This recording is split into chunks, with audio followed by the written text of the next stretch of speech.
Ladies and gents, welcome back. Tamara Lich, organizer of the Freedom Convoy, was rearrested just before Canada Day.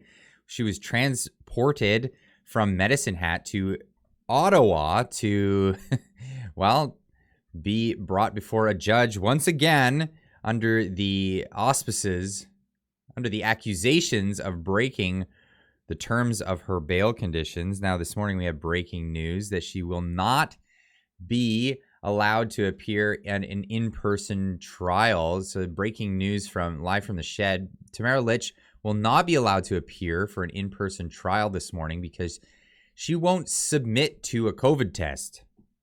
Not sure why this wasn't part of the process prior to this, but this seems to be a new thing. If you're just tuning into this story, she was rearrested for allegedly breaking her bail conditions based on this photograph right here, which was taken at the Freedom Awards ceremony, the George Jonas Freedom Awards ceremony, where she was given the Freedom Award from the Justice for Constitutional Freedoms, the Justice Center for Constitutional Freedoms. My apologies, JCCF. So this is, of course, here Tamara Lich, and then this is Tom Marazzo. As part of her bail conditions, she was not allowed to be speaking or within earshot of him without, and the stipulation was, without her counsel and his counsel, so they're lawyers.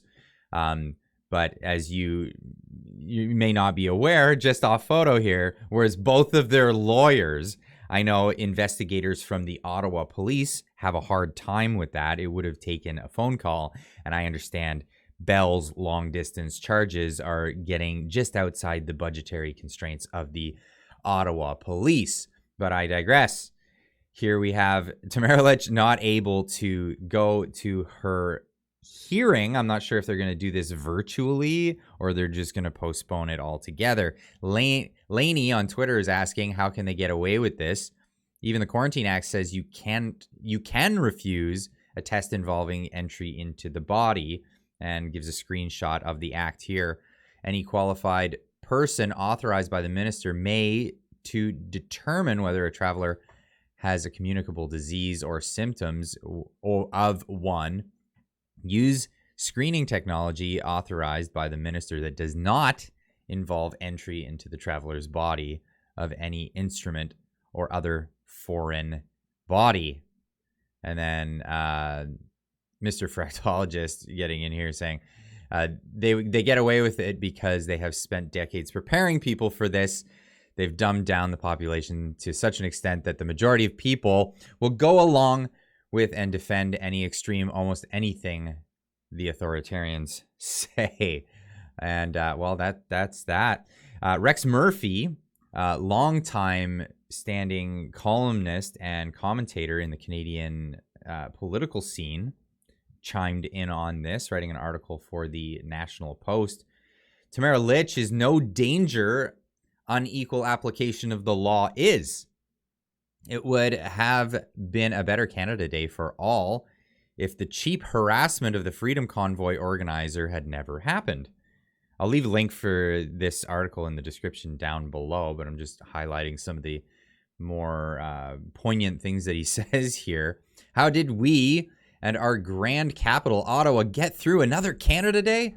How is it then that Ottawa is still standing? The answer is on every patriotic Canadian's lips. And there it is, and here it is, the fomenter of rebellion, the coup queen, dastardly insurrectionist and convoy convener Tamara Lich was rearrested in the notorious terrorist hideout of Medicine Hat, Alberta, prior to the national holiday, and placed once again, sealed off from working her harms in jail. I think it's only right to have the Trudeau government thanks for preventing thanks for his preemptive genius. Is it too much to ask the patriotic mind what Canada Day would have been like? What poor Ottawa would have been like if this latter-day Castro of our northern dominion had been on the loose free as a bird in Medicine Hat, perhaps going off to a mall, dropping into a Shoppers to pick up an Advil during our country's birthday festival. How would Canada have survived? Would Canada have survived? I doubt it. What would Canada Day have been like if Tamara Lich had been free as a bird? Well, it would have been just like any other Canada Day. She still has bail limitations. She's not allowed to go to any of these freedom events. Like, she can't advocate for freedom, unbelievably. That would be a stipulation in a Canadian court of law. But she would not be allowed to go to a freedom rally or a protest or anything of the sort. And I am not sure if Canada Day celebrations would even fall under that, because we're all celebrating freedom when we celebrate Canada Day. If you're on the left, I'm not sure what it is that you're celebrating, but they're not really celebrating freedom these days. But yeah, that's this story this morning. Is Tamara Lich will not be allowed to appear for an in-person trial this morning. Again, I'm not sure if it will be done virtually because of this, or if we will actually get to, or she'll have to be postponed to another day, leaving her sitting in a jail cell, of course, because of this brilliant judicial system that we see. And it just brings the word lawfare to mind.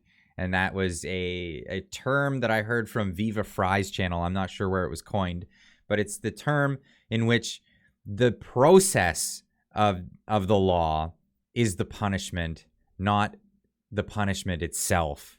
Because the punishment for mischief, I'm sure she would already be off with time served at this point. Not sure when her actual trial is. We have to deal with all of these bail hearings in the meantime. Anyway, that's all I have for you this morning. Hey, some great news later this week on Friday at my usual live stream. We'll be having a special guest. I'm going to have Ro from the War Campaign in. We're going to have a cool chat. I'm really looking forward to it, and getting all your questions in and just having a usual fun in the live stream. So be sure to tune into that on Friday. That's at the usual time, 6:30 p.m. Pacific time. Check your local listings. Make sure you subscribe to the channel. Hit that notification bell, because it does stuff, and it tells you when I'm going to be live and when my videos are on. Anyway, we'll see you in the next video. Leave a comment in the comment section down below, and we'll see you in the next one. Keep on trucking.